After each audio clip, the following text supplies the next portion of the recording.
How can you tell if your concrete is damaged?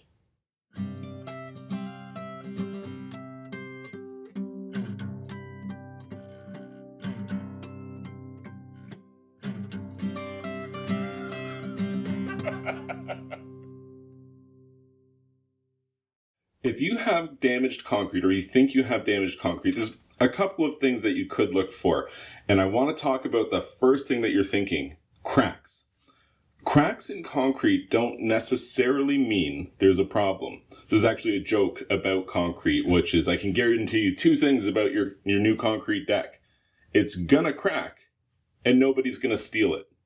So the idea here is that you know concrete's going to crack. It has no choice but to crack. You cut control joints into it as you finish concrete, or perhaps the next day, in hopes of encouraging the concrete to crack in the area that you want it to crack in, as opposed to wherever it wants to crack. And the reality is that even taking the step doesn't totally solve the problem. You can have control joints cut, and then the concrete breaks right in the middle of those two, and I mean, there's not a lot you can do about it. What's happening here is concrete shrinks or gets smaller as it cures because we've added water to it, and the water gets used up as part of a chemical actuation process. When all that water is gone, there's just a lot of space that's left over, and as a result, everything's just a little bit smaller than it used to be. And when you're talking about giant slabs of concrete, that adds up and it makes a difference. And as a result, you will end up with cracks in your concrete. But that doesn't mean there's something wrong with it. That is the expected reaction of concrete. We try to control where those cracks are. There's no guarantees about it.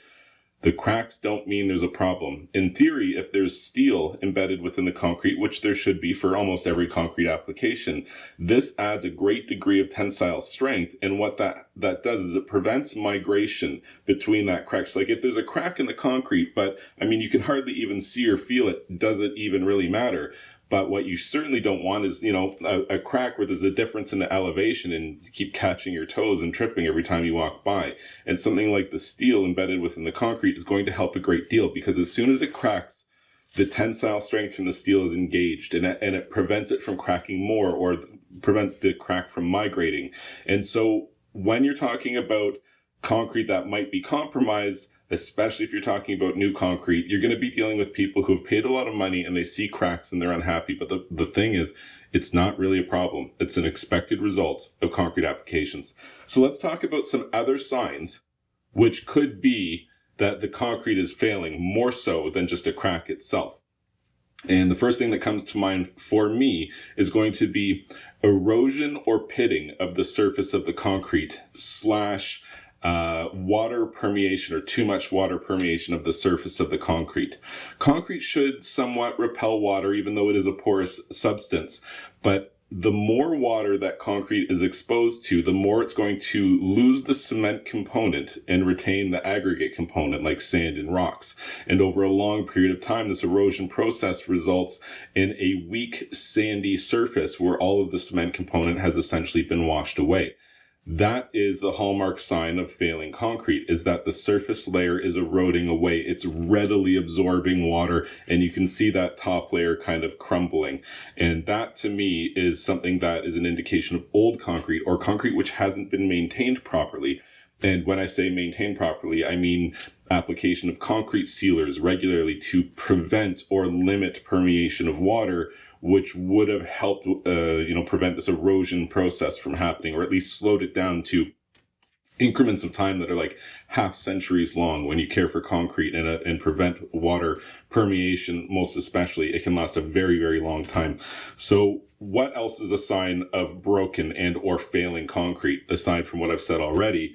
I think it's worth mentioning that some of the first signs that you're going to get that you've got a problem on your hands might be spalling or crazing of the concrete. Both of those refer to something that you can see, a deficiency that you can see happening at the surface level of the concrete.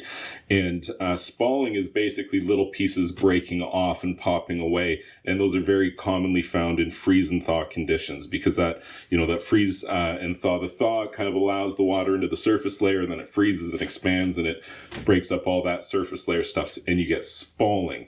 Another situation is crazing, which essentially looks like a spider web of cracks in the concrete. But here's the tip: You can't see the cracks in the concrete under normal conditions, but apply some water to that and immediately they jump out and you see all these crazing cracks.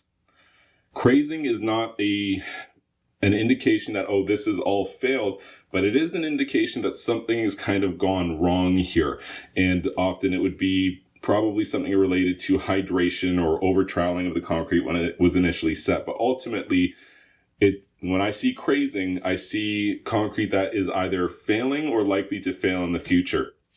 And again, it could have been something that has been there right from the time that the concrete was first installed. It could have been overworked, raised too much water to the surface, or perhaps the sun got on it too quickly and it dried it out prematurely. And the concrete needs that water in there, and if it evaporates too quickly, it doesn't have the water it needs to do the chemical actuation process and get harder. And that's why you'll often see concrete workers out there, 5 o'clock, 6 o'clock in the morning, and they don't just love work. That's not true. They definitely love work, but they also love getting the concrete done and placed and finished well before you have the heat of the day or the sun on it. That's helpful for the concrete worker, but it's also helpful for the concrete itself.